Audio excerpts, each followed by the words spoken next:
Problem यह है कि लोग आईएएस और आईपीएस या इनकम टैक्स या व्हाटएवर सर्विस ये इसलिए ज्वाइन करना चाहते हैं क्योंकि वो धौंस भी जमाना चाहते हैं, रूलर बनना चाहते हैं।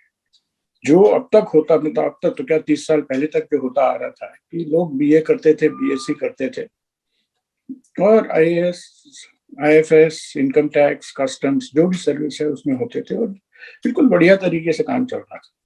तो सवाल ये पूछना है कि डॉक्टर्स और इंजीनियर्स के आने से कंट्री को कोई फायदा हुआ है क्या? तो मैं मानता हूं कि फायदा नहीं हुआ है।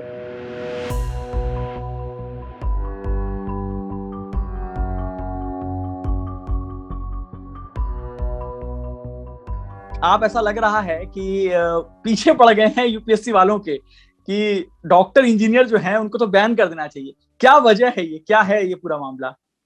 नहीं, मैं पीछे नहीं पड़ा हूं। इसकी हिस्ट्री समझ लीजिए।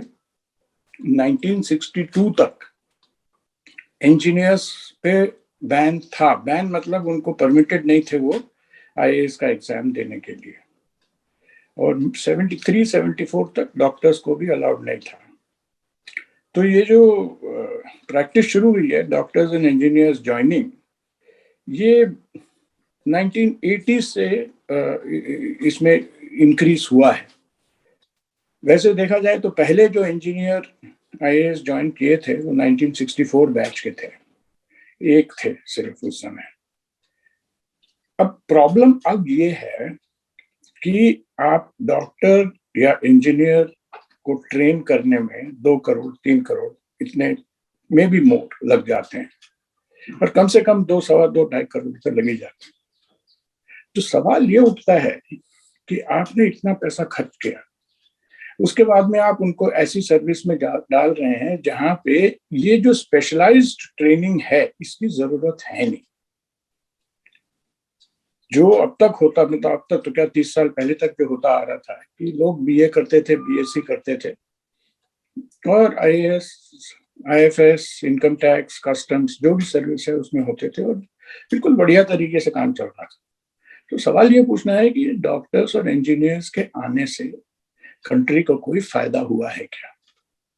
तो मैं मानता हूं कि फायदा नहीं हुआ है, क्योंकि इंजीनियर्स और डॉक्टर्स को वही चीज करनी चाहिए जिसके लिए आप ट्रेन किए गए थे। अब प्रॉब्लम यह है कि आप बैन नहीं कर सकते, बैन करना भी नहीं चाहिए। इक्वालिटी ऑफ अपॉर्चुनिटी होनी चाहिए, आर्टिकल 14 कॉन्स्टिट्यूशन का वो गारंटी करता है।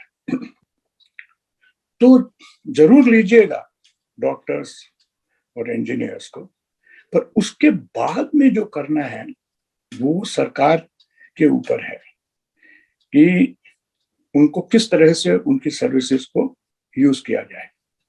तो मैंने जो लिखा था सिर्फ यही लिखा था कि इंजीनियर्स जो हैं उनको जो सरकार के जो टेक्निकल काम होते हैं, जो भी है, सिविल इंजीनियरिंग, मैकेनिकल इंजीनियरिंग, कहीं पे भी हो, इंजीनियरिंग सर्विसेज का सुपरविजन के लिए उन्हें रखा जाए और वहीं पे रखा जाए 20 साल के लिए। सिमिलरली डॉक्टर्स को हेल्थ सर्विसेज में रखा जाए 20 साल के लिए। ये नहीं कि आप चले गए डिस्ट्रिक्ट एडमिनिस्ट्रेशन में, कहीं कलेक्टर बन गए, तो फिर आपने इंजीनियरिंग क्यों की? आपने तो रेवेन्यू कोड सीखना था ना, तो फिर इंजीनियरिंग या मेडिसिन क्यों किया आपने? तो streaming, this is called streaming. आप स्ट्रीम करिए, सबको लीजिए, पर उनकी काबिलियत और ट्रेनिंग के मुताबिक आप उनको स्ट्रीम करिए। लेकिन सर, कहा जाएगा, जैसे आप जो बात कह रहे हैं कि बहुत सारे इंजीनियर्स, आईआईटी से पढ़े हुए लोग और डॉक्टर्स जो हैं वो यूपीएससी में आ जाते हैं, लेकिन सर ये भी तो है कि 20 साल की जो आप बात कर रहे हैं वो बहुत बड़ा वक्फा है, और किसी को भी एक एस्पिरेशन हो सकता है कि मुझे कुछ और तरीके से सर्विस करना है, सोशल सर्विस करना है, तो उसके लिए वो रास्ता चुनते हैं। एस्पिरेशंस, मेरे भी एस्पिरेशन है कि मैं एक बहुत बड़ा बिजनेसमैन बन जाऊंगा। ये अपने बल पे बनूं ना, सरकार से पैसा लेके, सरकार टैक्स पेयर का पैसा लेके आप जो आप ही चाहते हैं वो नहीं कर सकते। आपको एक बारी सरकार में अगर आप आ जाते हैं तो आपको वही करना होगा जो सरकार आपको कहती है। और ये क्यों समझा जाता है कि अगर आप किसी मेडिकल डिपार्टमेंट की सुपरविजन कर रहे हैं तो वो समहाउ सर्विस नहीं है? मेरे मानने में तो ये है कि अगर आप टेक्निकल सर्विसेज प्रोवाइड कर रहे हैं या medical services, administrative services provide कर रहे हैं, तो वो सबसे बड़ा काम आप कर सकते हैं। और एक चीज मत भूलिए इसमें कि आप पॉलिटिशियंस के चंगुल से बच जाएंगे। जब आप कलेक्टर होते हैं तो हर एमएलए, हर एमपी आप पे धौंस जमाता है। ये सब नहीं होगा वहां पे। आप बिल्कुल क्लीन कॉन्शियंस के साथ भी जनता की सेवा कर सकते हैं। प्रॉब्लम यह है कि लोग आईएएस और आईपीएस या इनकम टैक्स या व्हाटएवर सर्विस ये इसलिए ज्वाइन करना चाहते हैं क्योंकि वो धौंस भी जमाना चाहते हैं, रूलर बनना चाहते हैं। और ये जो एस्पिरेशन है ना, ये नेशनल इंटरेस्ट से कंसिस्टेंट नहीं है। मतलब आप जो है वो एक नेशनल पॉलिसी, मतलब नेशनल इंटरेस्ट के नाम पे नेशनल पॉलिसी टाइप बात कर रहे हैं। जैसे कई कंट्रीज में वहां के लोगों को मतलब आर्मी में या इस तरह की सर्विसेज में थोड़ा दिन काम करना होता है, वो एक hard and fast rule type की बात कर रहे हैं। फिर वहां पर इंडिविजुअल आइडेंटिटी या इंडिविजुअल मतलब उसकी जो अपनी मर्जी है वो तो नहीं कर पाएगा ना, अगर इस तरह की चीजें होती हैं तो। एनडीए पास करके वो बोलेगा कि मैं आईएएस में आना चाहता हूँ या इनकम टैक्स में आना चाहता हूँ, आप उसको अलाउ करेंगे क्या?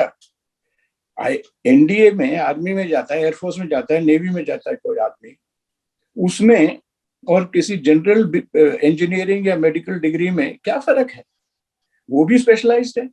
तो आपको मालूम है ये मोदी जी ने जो किया है, जो रिफॉर्म, मेजर रिफॉर्म किया है, 67% joint secretary level posts in the central government today are not held by IAS officers.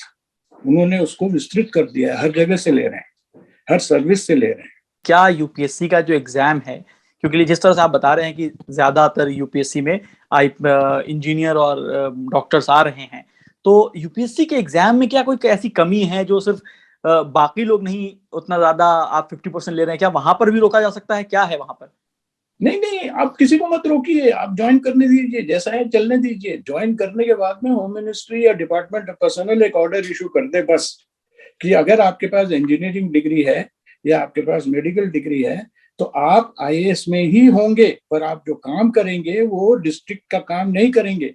Policy level काम तो वैसे भी नहीं करते हैं लोग ज्वाइन जब करते हैं 12-15 साल तक। तो आईआईटी में पढ़ना अपने आप में बहुत बड़ी बात होती है। लोग कहते हैं कि आईआईटी का मतलब टफेस्ट एग्जाम है, और नीट निकालना, मेडिकल में पढ़ना, उसके बाद भी लोग आईएएस की तरफ जाते हैं। क्या मतलब क्या मानसिकता हो सकती है, क्यों जाना चाहते हैं, क्या वजह क्या लगता है आपको? क्योंकि अगर आप आईएएस में या किसी भी गवर्नमेंट सर्विस में हो तो आप रूलर्स हैं, आप शासक बन जाते हैं, आपकी स्टेटस बदल जाती है, बाकी सब आपके नौकर बन जाते हैं, आपके सामने हाथ फैलाने वाले बन जाते हैं। यही वजह है। पब्लिक सर्विस ठीक है, जरूर होगी 20% 25% के लिए, बट जहां तक मैं जानता हूं, people want to join because they want to rule, not govern. और फर्क होता है उसमें। मैंने जो कहा ये धौंस वाली बात है, ये कोई इसमें एक हो जा। इंडिया में अब ये क्या करें, इंडिया में ये एक है कि आईएएस में हो तो आप दो सीन निकल आए आपके। अरे आपने एक ही एग्जाम पास किया ना। अब आप देखिए नंदन नीलकनी है, आईएएस में है क्या? उसका क्या कंट्रीब्यूशन है देखिए आप। आईएएस में होता तो क्या कंट्रीब्यूशन होता उसका? सरकार का कंट्रीब्यूशन बाद में किया, आधार जब बनाया उसने। तो इन सर्विस में होना जरूरी नहीं है पब्लिक सर्विस के लिए। सर एक आखिरी सवाल है कि बहुत ज्यादा सच है कि बहुत ज्यादा आईआईटी और मेडिकल के स्टूडेंट जो हैं या पास आउट जो हैं वो आपको यूपीएससी क्वालिफाई करते हैं, और बाकी जो लोग हैं मतलब अगर 50-40 60-40 वाला रेशियो हो सकता है, तो क्या कोई गड़बड़ी है? मतलब पूरे एग्जाम प्रोसेस में भी कुछ प्रॉब्लम है क्या, कि वैसे लोग ही आ रहे हैं? कि ये जो objective type multiple choice question type होता है, इसमें एक the kind of training that is needed वो बड़ी अलग सी होती है जो इंजीनियरिंग और मेडिसिन में। देखिए मेडिसिन में आप ये मत भूलिए कि पहले 5 साल में जो आप डिग्री मिलती है उसमें पहले 3 साल आपके सब मग करने में, यहाँ पे ये आपका वेन है, ये है, ये यहाँ पे ये वाला पोर्शन है, आपको मग करना पड़ता है। ये बड़ा बहुत काम आता है। वो सवाल पूछता है, अमिताभ बच्चन पूछते हैं, सवाल पूछते हैं, उस तरह के सवाल आते हैं। तो ये वो करोड़पति टाइप एग्जाम है कि रैंडम, कि आपको आया तो आया, नहीं आया तो वही वो फोन अ फ्रेंड वगैरह का कोई सवाल नहीं है, एग्जाम लिख रहे हैं आप वहां बैठ के। सर आखिरी सवाल कि रिफॉर्म की जो बात होती है यूपीएससी में या पूरे सिस्टम में रिफॉर्म की बात है जो आप बात कर रहे हैं, क्या रिफॉर्म आपके हिसाब से होना चाहिए? आप 15 साल के बाद में हर आईएएस ऑफिसर को एक एग्जाम में बिठवाइए कि पता चले कि आपकी एप्टीट्यूड पॉलिसी के लिए है या एग्जीक्यूशन के लिए है। और मोदी जी ढूंढ रहे हैं एग्जीक्यूशन के लिए, मिलते नहीं है आईएएस के अंदर, तो वो बाहर से ला, मतलब बाकी सर्विसेज से ला रहे हैं। तो उस एग्जाम के बाद में जिसकी ओरिएंटेशन पॉलिसी में है आप उसको सेक्रेटेरिएट में रखिए, और जिसकी एग्जीक्यूशन में है उसको आप डिस्ट्रिक्ट या जहां पे भी आप उसको भेजना चाहते हैं। एक तो ये करना चाहिए। मिड 70s तक, 81, 82 तक हर स्टेट में 50 to 60% of the senior most officers वो डिस्ट्रिक्ट्स में होते थे अपने लेवल पे। जब सीनियर लोग डिस्ट्रिक्ट्स में जाते हैं ना, वहां की उपलब्धियां बढ़ती हैं। अच्छा हॉस्पिटल अच्छा चलता है, स्कूल अच्छा चलता है। मैं सरकारी स्कूल में गया था 3 साल, फादर थे वहां पे करके। अब अगर आप सारे सीनियर लोगों को स्टेट कैपिटल में ले आएंगे तो सारी चीजें स्टेट कैपिटल में आ जाती हैं, आपके डिस्ट्रिक्ट्स में कुछ रहता नहीं है। ये सब सुनकर आपसे बहुत सारे आईएएस नाराज हो जाएंगे। आप एग्जाम दिलवा रहे हैं आईएएस वालों को एप्टीट्यूड अरे टेस्ट। कौन से भगवान है यार। देखिए आप सोच के देखिए, हर पॉलिटिशियन को हर 5 साल इलेक्शन लड़ना पड़ता है। हर जर्नलिस्ट को उसकी बायलाइन रोज आती है। पहला कुछ बकवास लिखेगा तो एकदम से पता चल जाता है कि श्रीनिवास राघवन ने बकवास लिखा है। कौन सा आईएएस वाला है जो उठ के खड़ा होता है सामने कि जो मैंने ये गलती की या मैंने इस तरह से गड़बड़ किया, बताइए आप। तो वही कह रहा हूं, 2 सीन नहीं निकले हैं। आप सरकार ज्वाइन कर रहे हैं पब्लिक सर्विस के लिए। that's the key thing. Okay, thank you. Sir, thank you so much sir, thank you so much Thank you sir. very much.